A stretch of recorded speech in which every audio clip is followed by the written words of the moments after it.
Hello everyone, welcome to this lecture. The topic of this lecture is about geographical machine learning. In the previous lectures, we have introduced different machine learning models, and in this lecture, we will introduce how machine learning can be applied and expanded to deal with spatial problems using geospatial data. And in this lecture, we will also introduce two new methods, which called geographical random forest and geographically weighted artificial neural network. They are just published in recent years. You know, GeoAI is still a very new topic, and more new methods will be proposed in the next few years. So this lecture is more like a vision lecture. From this lecture, I will show you the direction of geographical machine learning. So the methods will still be further developed in the future. There are two learning goals in this lecture. First, you will acquire an overview on geographically weighted regression from this lecture. Second, you will learn how to incorporate spatial heterogeneity into machine learning to deal with a spatial problem with machine learning. Now let's look at the overview of this lecture. First, I will give an introduction to geographically weighted regression. Second, I will show you some applications of GWR. Next, I will introduce geographical machine learning. Last part, I will present some information about geographical machine learning in the future.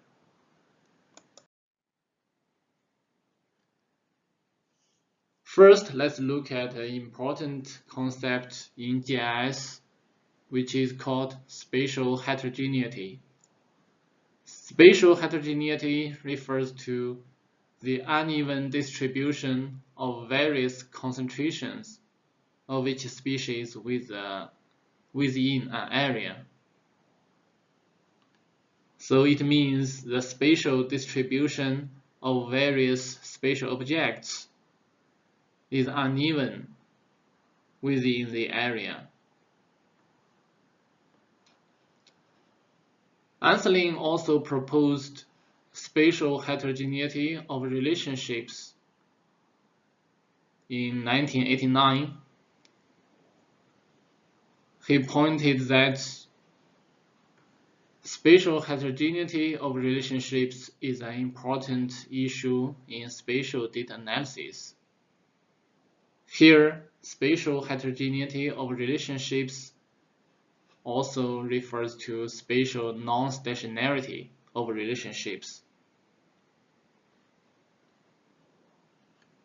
So if spatial heterogeneity is not appropriately taken into account in a model, then the estimation of the coefficients might be biased, which can lead to inappropriate conclusions. So when we want to deal with a spatial problem, we usually need to take into account spatial heterogeneity. Otherwise, the conclusions might not be correct or accurate. Here, let's look at an example about spatial heterogeneity. This map shows the land cover data. Here we can see various land cover classes like the urban area, water bodies, and field land, and forest, etc. We can see various land cover classes are distributed unevenly. It shows the spatial heterogeneity of spatial data.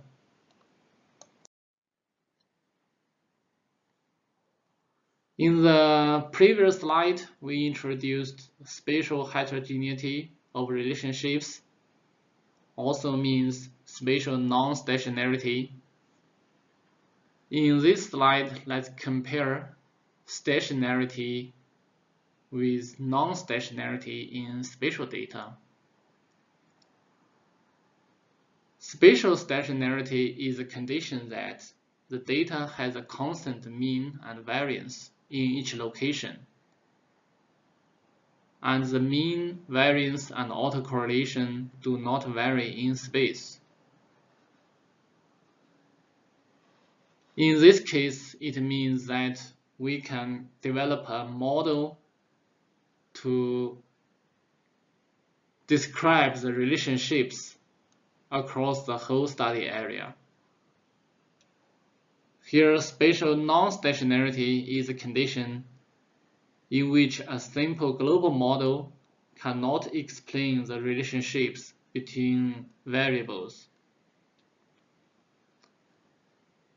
Here, it means that for spatial non-stationarity in spatial data, we may need to develop different models in different areas to take into account spatial heterogeneity.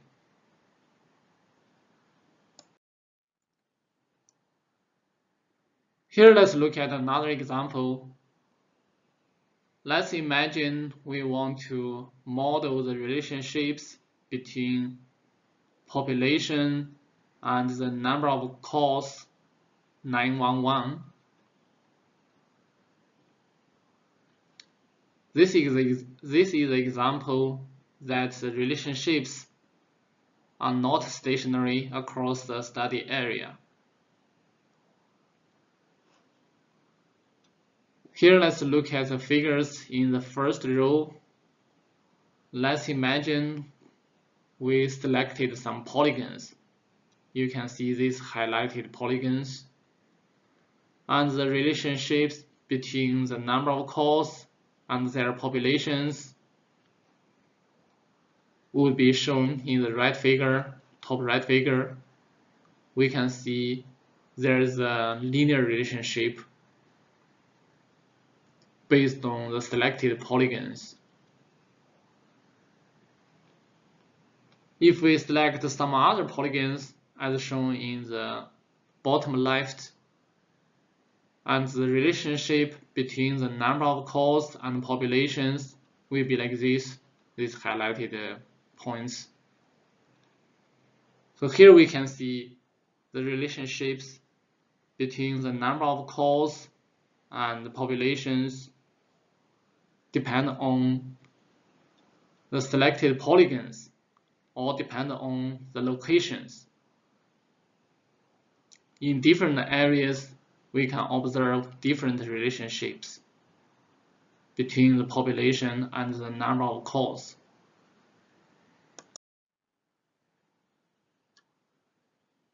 Here we can get a conclusion that if non-stationarity is modeled by stationary models, it might draw wrong conclusions. Here, let's look at how we can examine whether the model draws wrong conclusions or not. If we use stationary model to describe non-stationarity, then the residuals of the model might be highly spatial autocorrelated. This figure shows the residual map. It can model under predictions and over predictions. If the residuals are highly spatial autocorrelated, it means under predictions and over predictions might be clustered spatially.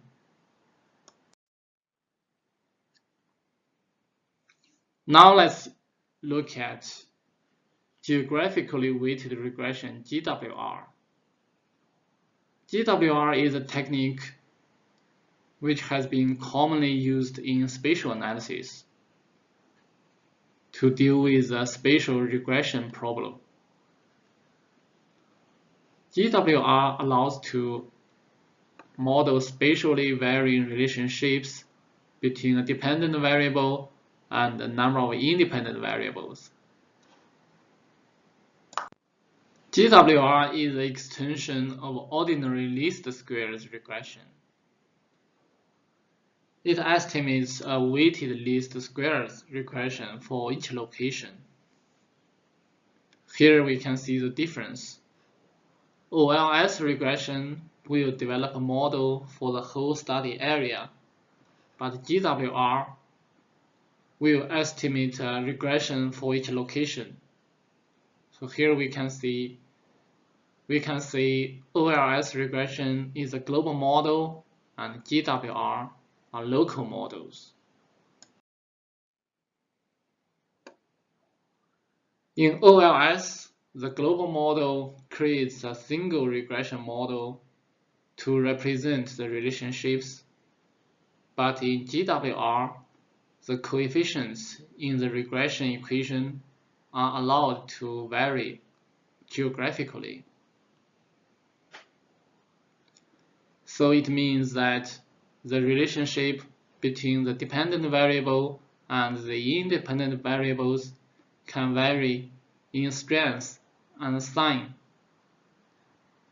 which depend on the location. For example, we may find a relationship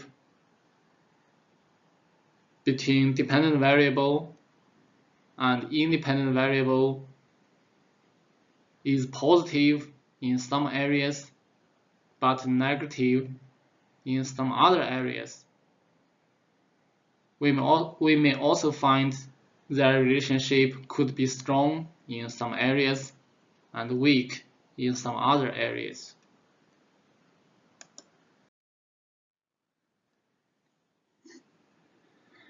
Here, let's compare global models with local models. Global models are assumed to be stationary and location independent.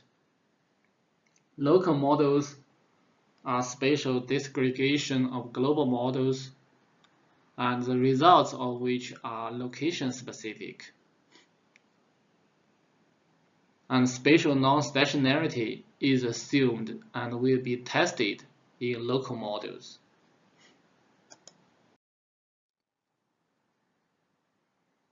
Now let's look at the equations or formulas of the two regression models. This formula shows the typical linear regression model of OLS. Here yi represents a dependent variable in different location I. Xgi starts from 1 to n, represents different independent variables, and epsilon represents a residual.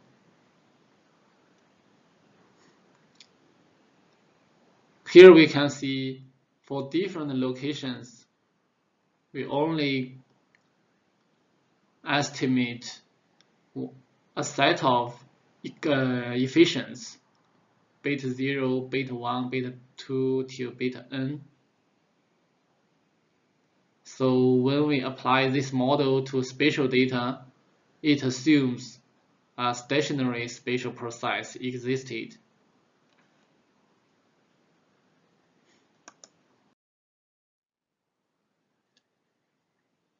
Here let's look at the formula for GWR.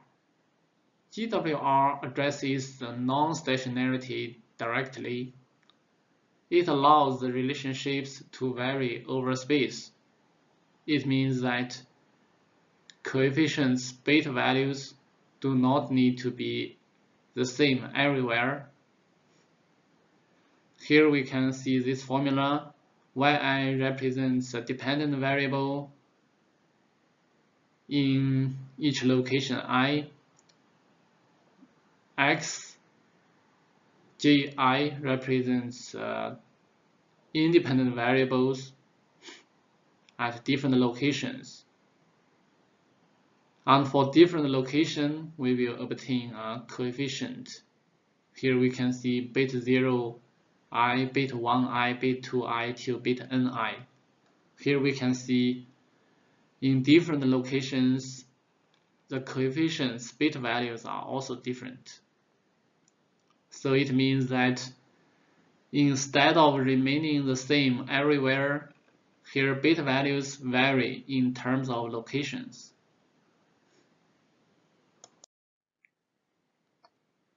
Next, let's introduce another concept called spatial weight matrix.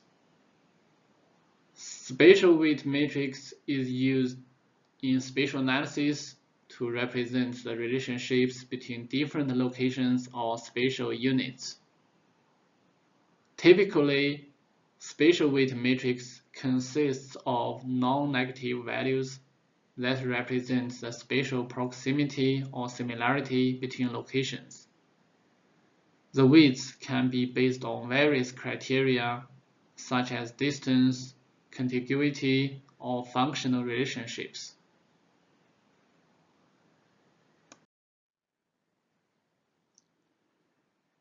Here, spatial weight matrix is usually represented in matrix notation as W. In W, the element Wij represents the weight between location I and J. The matrix is often standardized such that the sum of weights for each location equals 1. Spatial weight matrix can be used in various spatial analysis techniques such as spatial autocorrelation or spatial regression.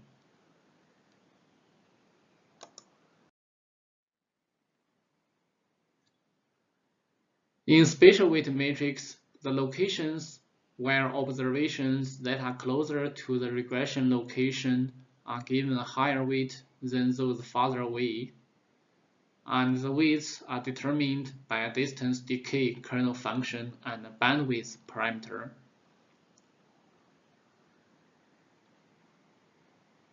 So it's based on the first law of geography. Everything is related to everything else, but near things are more related than distant things.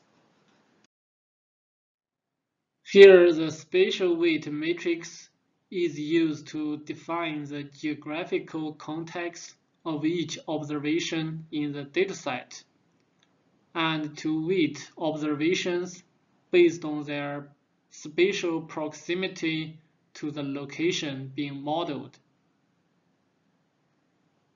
Here, let's say the spatial weight matrix is denoted as matrix WUIVI.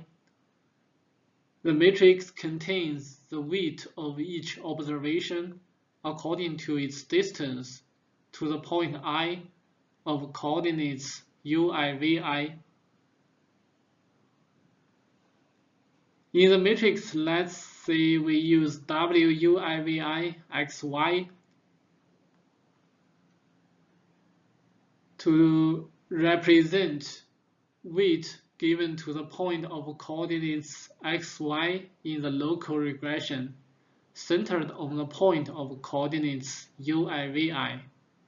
Here, let's say the point uivi in the center is the location being modeled. Here, for the observations around it, we can determine their weights. based on their distance to the center point. So here, the primary purpose of this matrix is to give more influence to observations that are closer to the point of interest and less influence to those that are farther away. For example, here we can see the yellow point. It has a smaller distance to the center point, and the green point has a higher distance to the center point. Then the yellow point will have a higher weight, and the green point will have a lower weight. So this figure shows a geographical representation of matrix W. The most common way to calculate spatial weights is based on distance measures between locations. This can be Euclidean distance, Manhattan distance, or other distance metrics suitable for the spatial context of the data. And in spatial weight matrix, a distance decay function determines how the influence of observations decreases with distance. The most commonly used functions include the Gaussian function or Gaussian-like functions to depict the spatial dependency or spatial distance decay.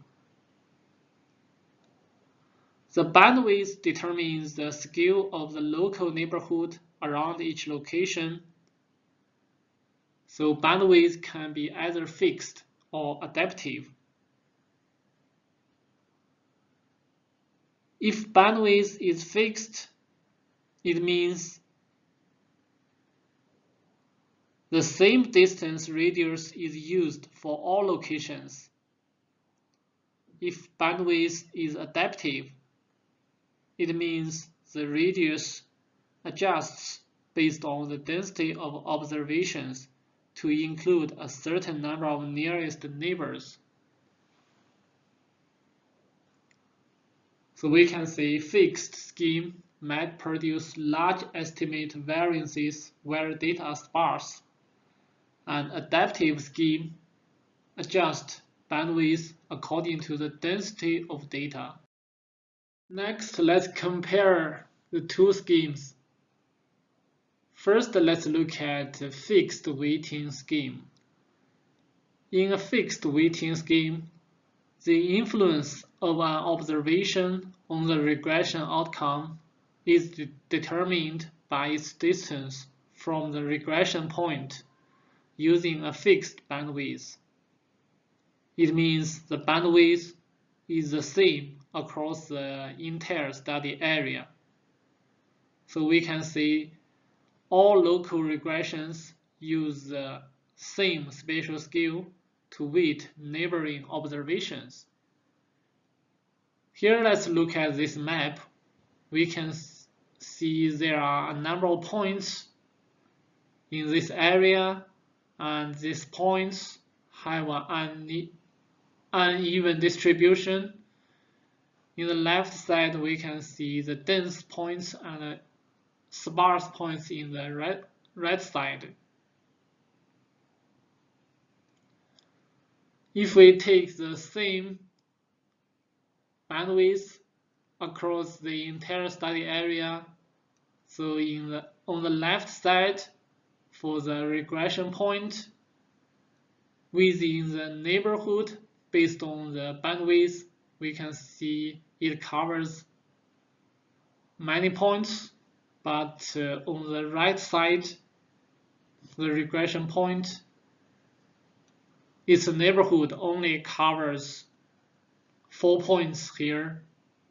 So it means in the area where points are sparse, the estimation could be very different from the areas with dense data points. Now let's look at adaptive weighting scheme. An adaptive weighting scheme adjusts the bandwidth for each regression point based on the distribution of data points. It ensures that a specified number of nearest neighbors are included within the local analysis for every location.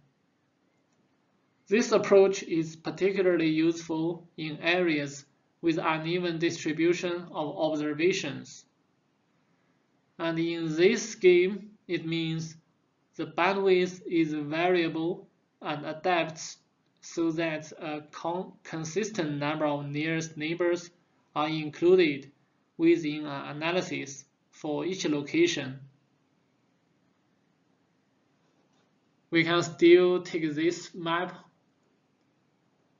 to explain it. On the left side, there are dense points. Then we can choose a smaller bandwidth, and on the right side, there are sparse data points. Then we can choose a larger bandwidth so that we can get a certain number of points in each neighborhood. So this approach is particularly useful in areas with uneven distribution of observations. We briefly conclude that in adaptive weighting scheme, in densely populated areas, the bandwidth will be smaller, whereas in sparsely populated areas, it will be larger to include enough observations.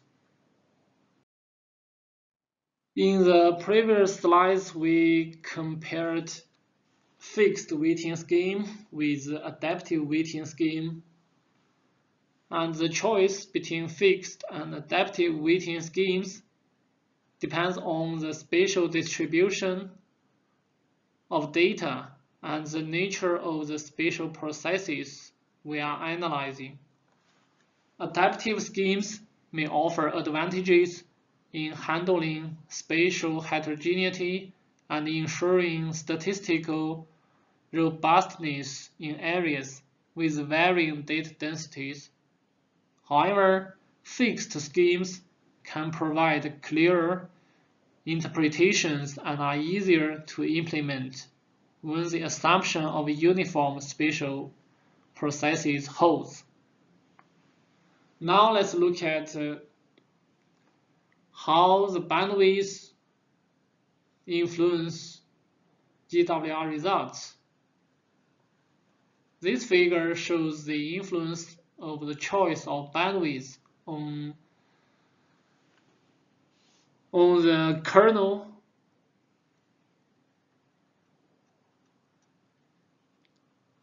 Here we can see three types of lines. And the green line, we can see the bandwidth is 500 meters, and we also have the dark red line in the middle. Let's say the bandwidth is 1000, and in the outside, the blue line, let's say the bandwidth is 2300 meters. Here we can see the results. The width is very sensitive to bandwidth. So for the same location, if we take different bandwidths, we will get very different widths. Then it will have a big influence on GWR results.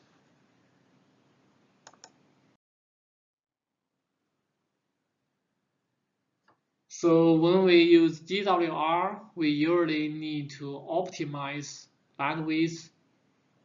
Here, optimal bandwidth need to satisfy some evaluation metrics. Here are two metrics that are commonly used to optimize bandwidth. The first one is called least cross-validation score.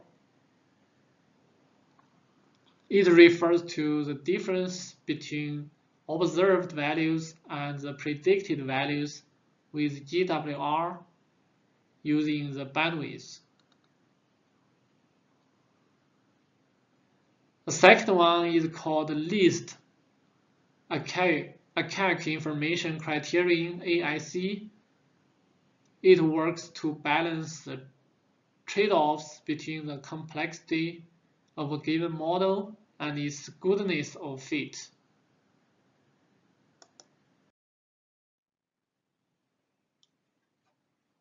This slide shows the three typical evaluation metrics to evaluate the prediction performance of GWR model. The first one is R-square. It's a measure of goodness of fit. It ranges between 0 and 1. For this metric, it's the higher the better. So it means if R-square equals 1, the model has perfect prediction performance. And if R-square equals 0, it means worst performance. Here, R-square refers to the proportion of dependent variable variance accounted for by the regression model. Second one is called adjusted R-square. Sometimes we need to take into account the number of predictors in the model. For example, if we want to compare the prediction performance for the models with different numbers of predictors, in this situation, we need to adjust R-squared accordingly by taking into account the number of predictors. So adjusted R-square is more commonly used for the prediction evaluation of GWR. The third one is called AIC. AIC is a measure of model performance and can be used to compare regression models. Here, AICC is a variant of AIC.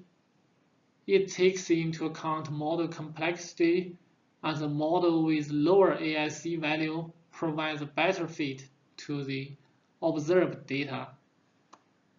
So here we can see for R-square and adjusted R-square, they are the higher the better, but for AIC, it's the lower the better.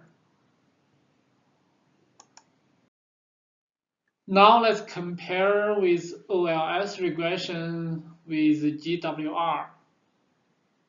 OLS regression aims to search for similarity across space, and GWR aims to recognize difference across space. And OLS regression is not mappable because it's a global model across the entire area. So it means for different locations, the coefficients of each variable are the same everywhere. But GWR is mappable because we will develop different local models in different locations. So in different locations, the coefficients of variables are also different. So we can say OLS regression is GIS unfriendly, but GWR is GIS friendly. And OLS regression is usually used to search for regularities, but GWR mainly used to search for exceptions. And OLS regression is aspatial, but GWR is a spatial method. So OLS regressions summarizes data for whole region, and GWR actually is a local disaggregation of global statistics. Next, let's move to the second part, the applications of GWR.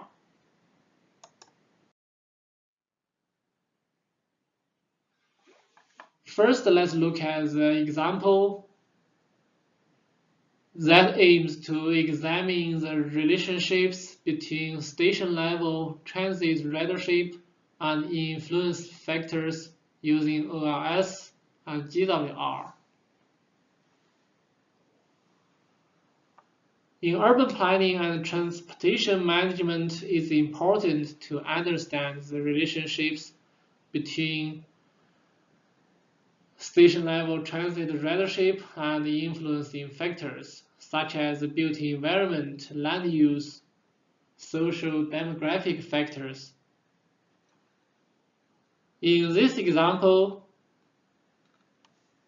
the authors took the Madrid metro network as a case study. Here we can see the different metro lines and also the stations across the metro lines.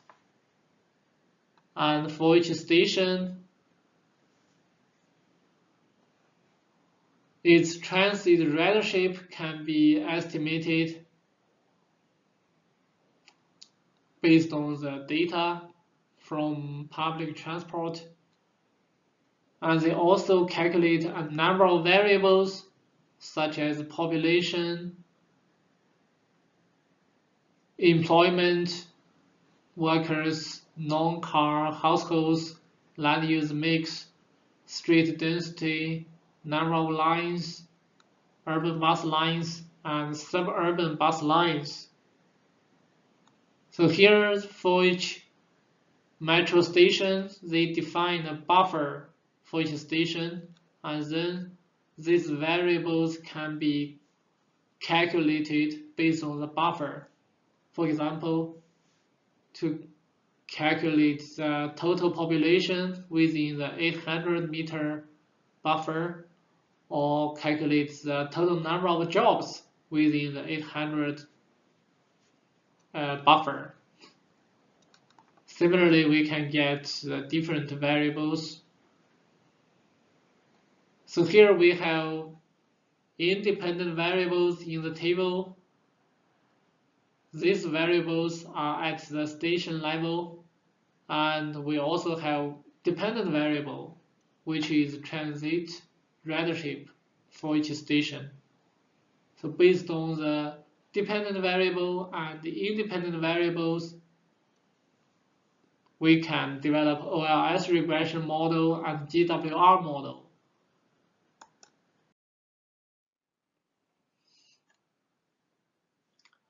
Because both OLS regression and GWR models are linear, so before the models were developed, it's important to examine multi-collinearity between independent variables. So after the multi-collinearity examination, so the variables with higher correlations are removed. So after the examination, only 4 independent variables are kept, including number of lines, workers, employment, and suburban bus lines, 4 variables. Now let's look at the results for OLS model and GWR model. In OLS model, we can see for each variable, we have the coefficient here. And we can also see the evaluation matrix. For example, here R square is 0.57 and adjusted R square is 0.56. And we also have AIC or AICC values, which is 5,157.68. And on the right side, we can see the GWR model results. We know GWR model is a local model, so it means for different locations, we will get different coefficients for each variable. For example, here we take number of lines as example. In GWR model, we can see the minimum coefficient, which is more than 188,000, and maximum coefficient is more than 317,000, and we also have the mean coefficient. And we check the evaluation matrix. We can see in GWR model, the R square is 0.73 and adjusted R square is 0.7, which are higher than the numbers in OLS model. And for AIC values, we can see in GWR model, the number is 5,095.9, which is smaller than the value in OLS model. So from the evaluation matrix, we can conclude that GWR model performs better than OLS model in this case. Next, let's compare the residual maps for the two models. In the left map, it shows the residuals for OLS model. Here we can see in some areas the residuals are clustered. Here we can see these red areas, they are clustered.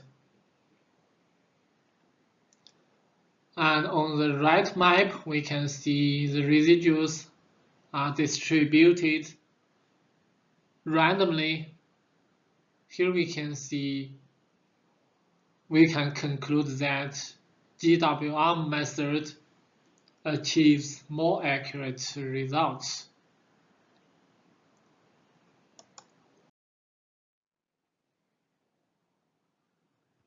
And we further analyze the residuals map based on spatial analysis. Here we can see the generated LISA cluster map based on the residuals from OLS and GWR. In the figure A, we can see the residuals are clustered.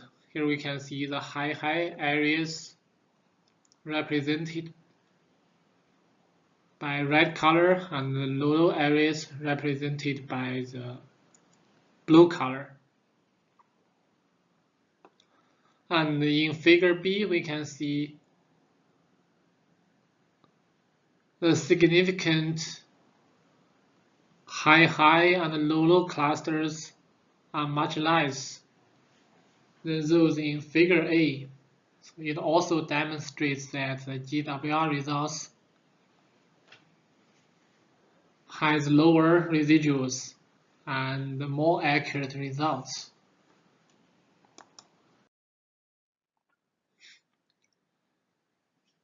In the first part, we already know GWR method is mappable because for each location we will develop a local model to explore the relationships between independent variables and dependent variable. So here we can further map local R² values for each area. From this map we can see in the north part of the area it achieves higher local R-square values, is more than 0.71, and in some other areas, like the southeast, the local R-square values are low, ranging between 0.36 and 0.46. Here we can see the spatial heterogeneity of the relationships between the ridership and the influencing factors. We can further map the coefficients for each variable. After the test of multicollinearity, we know these 4 variables are kept and included in the OLS regression and the GWR models. Here, the coefficients of the 4 selected mod variables are further mapped. Here we can see the spatial distribution of their coefficients. On the left map, it shows the coefficients for employment. Here, red color means higher coefficients and yellow color means lower coefficients. So it shows different relationships between transit ridership and the employment. Similarly, we can get maps for workers, number of lines, and suburban bus lines. We can see their relationships with transit ridership vary across the study area.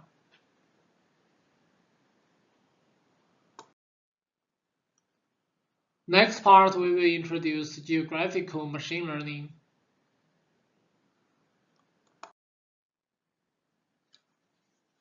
From the previous machine learning lectures, we already know machine learning has been commonly used to examine the nonlinear relationships in regression and classification analysis. It generalizes the learning experiences and abilities to data or situations. Here, one question is that why geographical machine learning is required.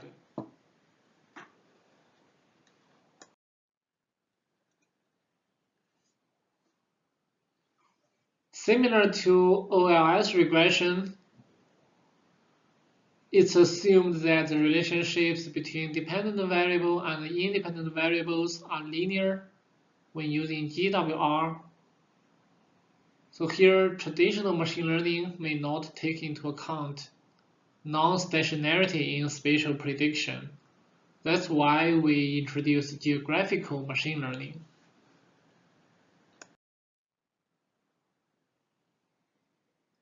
Before we introduce geographical machine learning, first let's look at what is spatial prediction. Spatial prediction is used to build a model providing a prediction for the measured quantity at any desired location in the area. For example, let's imagine we collected some data observations across this area. Here we can see the points with different colors.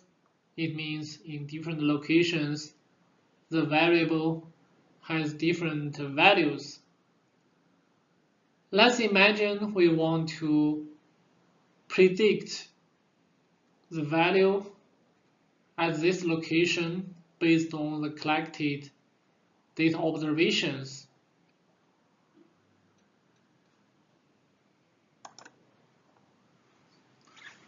For this problem, geographical machine learning or spatial prediction can be used to solve this problem. Here, one question is that why do we believe this can be done by machine learning using the available data? We can answer this question based on two aspects. On the one hand, we know machine learning should be generalizable. It means that when we train a model based on the collected data, we hope the model is generalizable and can be used to predict the new data. On the other hand, it's the first law of geography. Everything is related to everything else. And near things is more related than distant things. So from the map, we can see we already collected the data surrounding this location. So that's why we believe we can use machine learning to deal with this spatial prediction problem.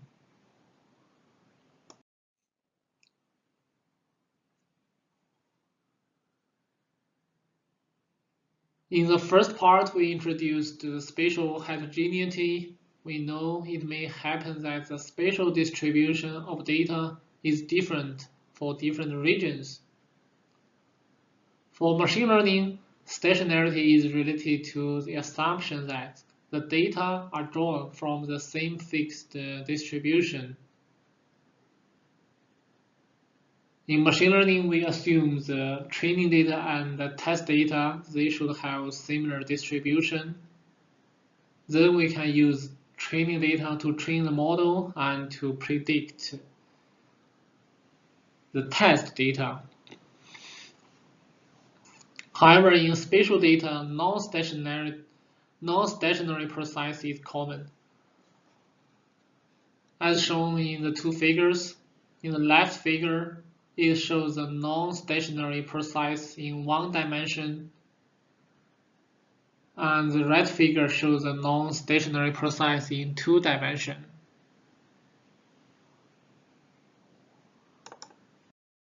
Here, let's look at two another examples about local relationships for two geographic locations.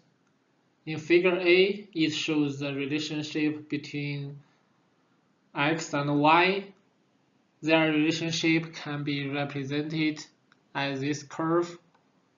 And in location 2, the relationship between X and Y can be different, represented by another curve in location 2. So here we can see the relationships between the variables could vary across the locations. In geographical machine learning, spatial distribution of training data has considerable influence on predictions. Therefore, the spatial heterogeneity and non-stationarity should be taken into account in spatial prediction with machine learning.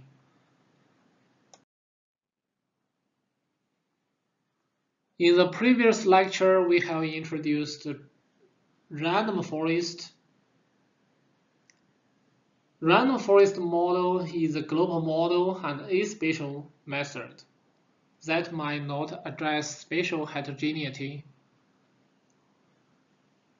In recent years, some scholars have developed the extension of random forest and applied to deal with some spatial problems, which is called geographical random forest.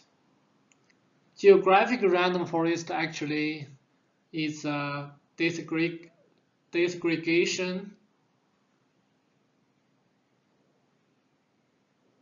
of global random forest.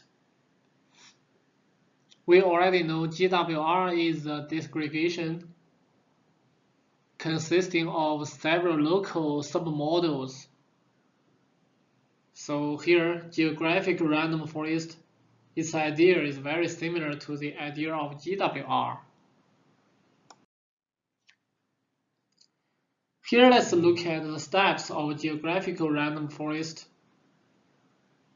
Step 1. We need to select all the neighbors of each spatial unit according to the spatial weight matrix. Step 2. The spatial unit I and its neighbors are taken as the input to construct a local random forest model for unit I. In step 3, we repeat the above steps to construct a local random forest for each spatial unit in the study area. Here, let's look at another example about population modeling. Remote sensing data have been commonly used for population estimation. However, remote sensing data can be highly spatially heterogeneous. So in this study, they use geographical machine learning to explore the relationships between the variables and the population. Here are the variables that are calculated from remote sensing data, such as low elevated build-up, medium elevated build-up, high elevated build-up, and also the bareland, low vegetation, high vegetation, shadows, inland waters, etc. In the left map shows the proportion of low elevated build-up and high vegetation. So here we have a number of variables.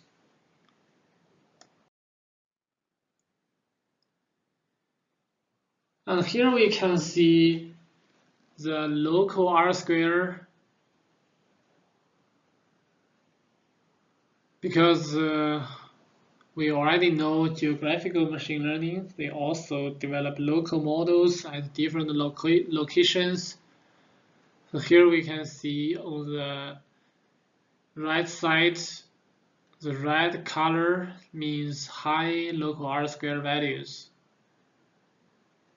And on the left side, the pink color means low local R-square values. Here we can see the non-stationarity of the relationships.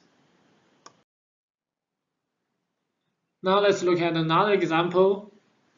We use geographical random forest to model COVID-19 death rate based on the various infectors, such as environmental health, socioeconomic, and demographic risk factors. These factors are all related to COVID-19 death rate. If we use traditional machine learning method to model the relationship, then the spatial variation in the factors may not be well understood.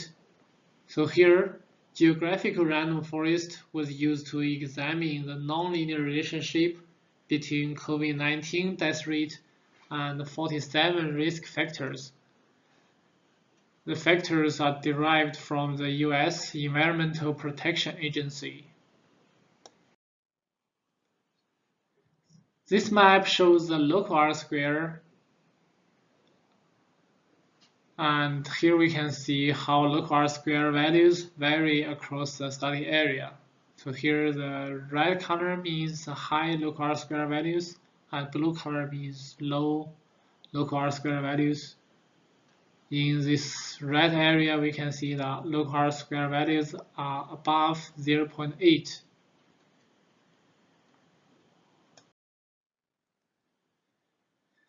In the random forest lecture, we have introduced the feature importance to evaluate which features are important in the prediction. In geographical random forest, since we develop different random forest models on different areas, it means in different areas or locations we can get a local random forest model and also calculate the local R-square values and the local feature importance.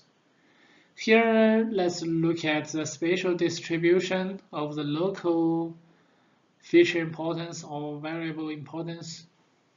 Here we take go to work by walking and unemployment variables as example.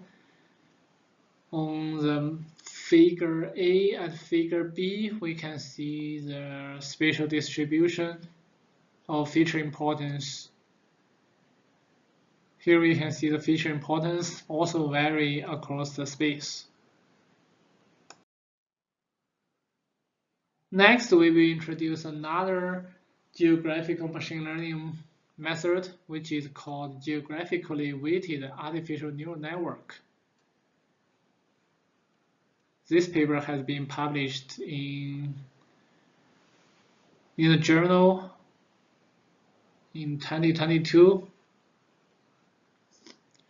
Geographically weighted artificial neural network is a variant of artificial neural network. It combines geographic weighting with ANN. Here, GWANN also uses a distance decay kernel function and a bandwidth parameter to geographically weight observations when building the model. Now let's look at the principle of GWANN.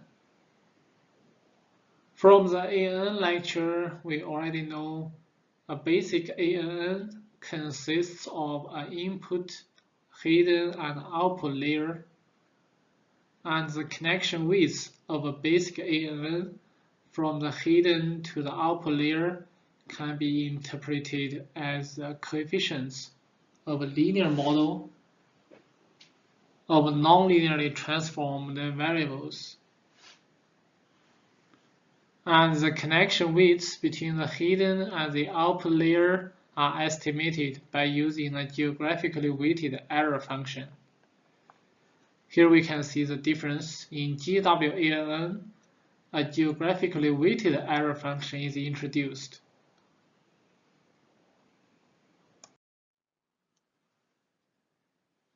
This figure shows the architecture of GWANN. Actually, the architecture of GWANN is identical to that of a basic ANN, except that each output neuron of GWANN is assigned to a location in geographic space. Here we take one neuron in the hidden layer as example. Here the rectangle indicates that the output neurons are assigned to locations on a plane. Note that although each hidden neuron typically has connections to all output neurons, for the sake of clarity, the outgoing connections are shown for a single hidden neuron only. But it should be noted that the other neurons in the hidden layer also have connections with the neurons in the output layer. But here in GWANN, we also consider the locations. We assign locations. We assign neurons to locations.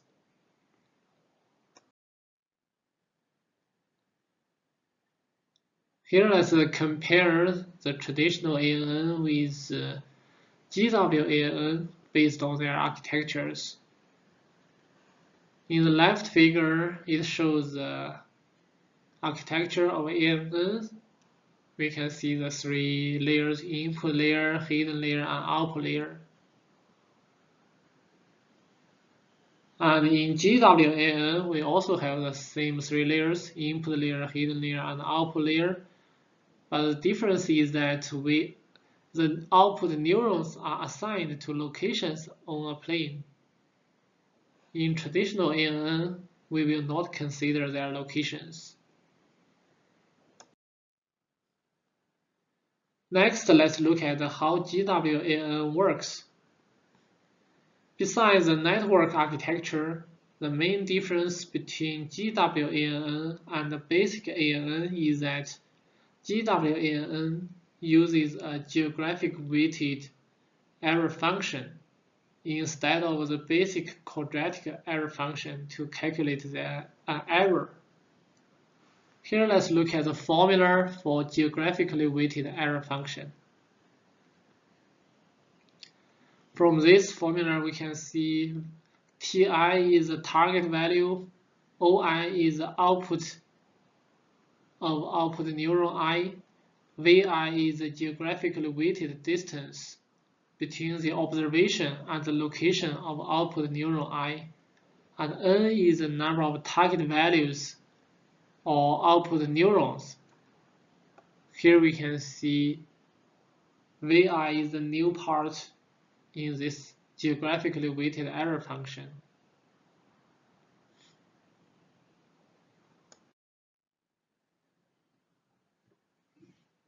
We already know in GWR, it estimates a weighted least squares regression for each location as an extension of OLS regression, and observations that are closer to the regression location are given a higher weight than those farther away, and the weighting is determined by a distance decay kernel function and a bandwidth parameter.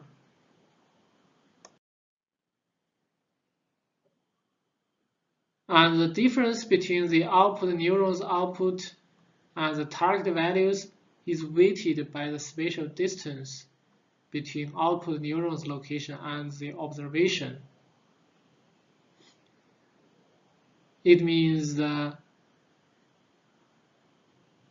neurons with a lower distance will have a higher weight than the neurons that are farther away when the geographically weighted error function is calculated.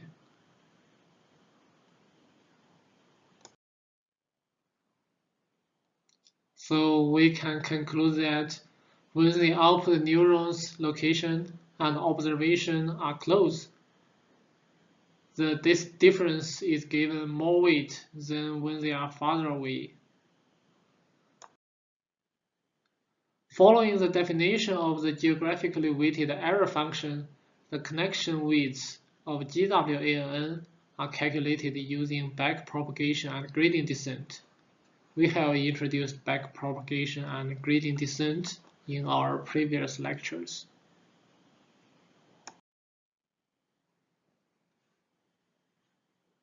Next part, we will introduce some challenges into the future of geographic machine learning. Here are some challenges of geographic machine learning. First, it lacks of appropriate training data. Training data is usually difficult to get. People usually need to generate training data manually, and the process is usually time-consuming. Second, the presence of poor quality geodata due to noise or missing values. So the poor data quality issues is common in spatial data. And in our previous lectures, we also introduced how to deal with data issues by data preparation. And there are also some other data issues such as data redundancy, data inconsistency, noise, spatial heterogeneity, transformation, labeling, data imbalancing, and feature representation or feature selection, various data issues.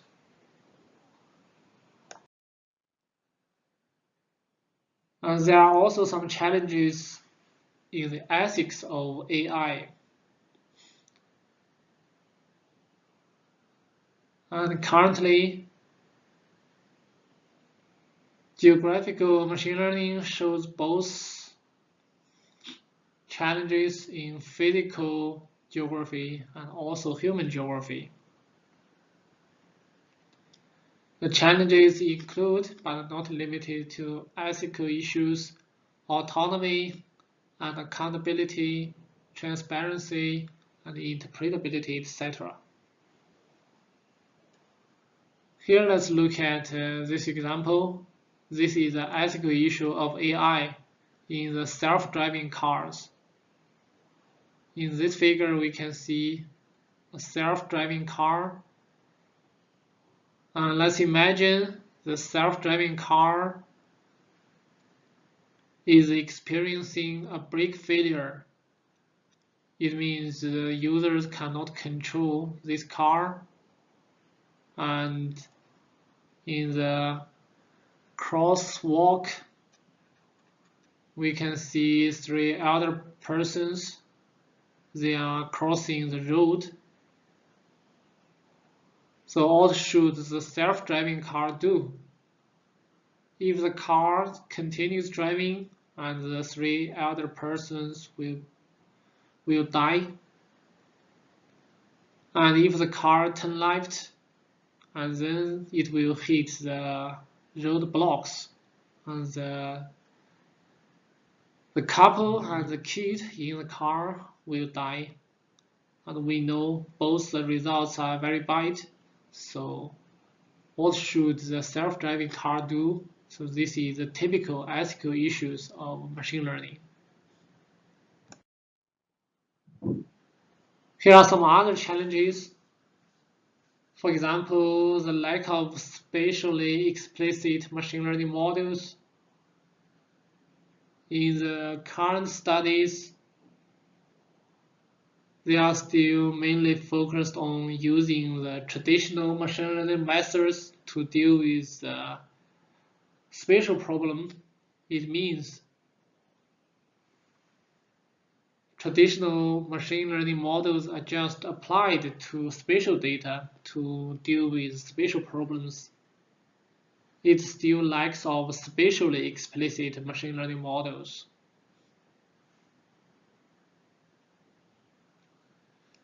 And the question of how spatial temporal data should be represented and modeled still requires to be addressed, and especially for the case for deep learning.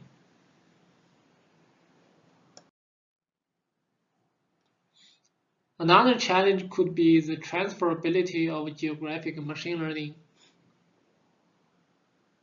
We know the machine learning model should be generalizable, so how to improve the trained models so that they can be transferred to other geographic locations.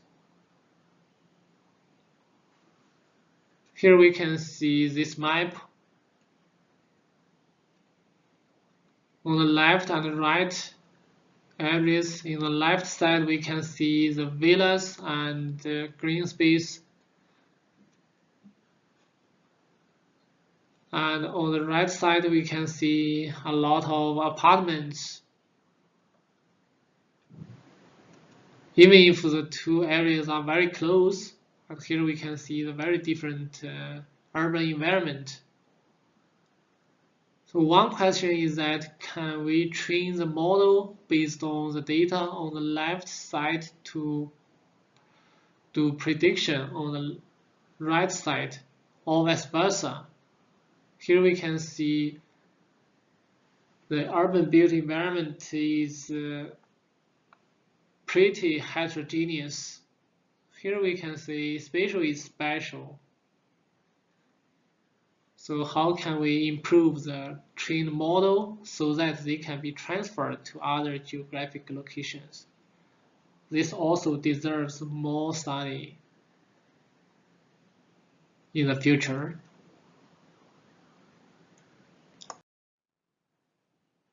And in our lecture, we introduced several examples and applications. Here I also list the references here. So if you want to see more details of these applications and also have a deeper understanding of the methods, you can also read these references in the list. That's all the contents for this lecture. Thank you for listening.